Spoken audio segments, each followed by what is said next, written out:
मोनिका मिश्रा नाम तो सुना ही होगा। अभी कुछ ज़्यादा ही ट्रेंड कर रहा है यह मोनिका मिश्रा, जो कि पवन सिंह और मोनिका मिश्रा पवन सिंह कुछ ऐसा बोल दिए हैं मोनिका मिश्रा को, जो यूट्यूब, फेसबुक, इंस्टाग्राम हर जगह ट्रेंड कर रहा है।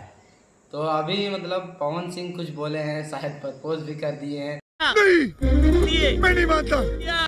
लेकिन अभी तो मोनिका मिश्रा के चैनल आईडी पे देखें, इंस्टाग्राम आईडी पे हम जाके देखें तो वहाँ तो कुछ और ही चल रहा है। मोनिका मिश्रा तो खेसारी लाल के दीवाने हैं, अहिरान गाने पे रील बना रहे हैं। अगर आपको विश्वास नहीं हो रहा ना तो Instagram ID Monika Mishra search कीजिए, उसके बाद उसके आईडी पर जाके आप खुद देखिए, अहिरान सॉन्ग पे रील बना हुआ है। हाँ, बना तो है रील, लेकिन इतना बता दें कि ये लोग हैं जो बिना पैसा लिए किसी भी गाने पे रील नहीं बनाते हैं। अभी तो खेसारी लाल यादव का पहली बार अहिरान वाले गाने पे रील बना है, लेकिन उससे पहले पवन सिंह का गाना, नीलकमल सिंह का गाना, कई सारे कलाकार के गाने पे रील्स बना चुकी है।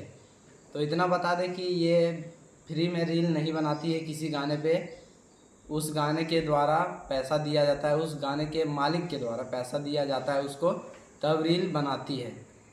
प्रमोटेड कराया गया है गाना को रील बनवाकर, तो इसीलिए यह ज़्यादा ट्रेंड चल रहा था, सोचे कि वीडियो बना दें।